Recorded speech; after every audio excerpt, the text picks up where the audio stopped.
Каква мама искаш после да направим? Ами, първо да те нахраним теб.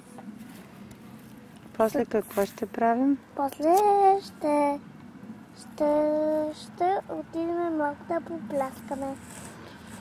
И аз ли да пляскам? Да, с мен. Много хубаво.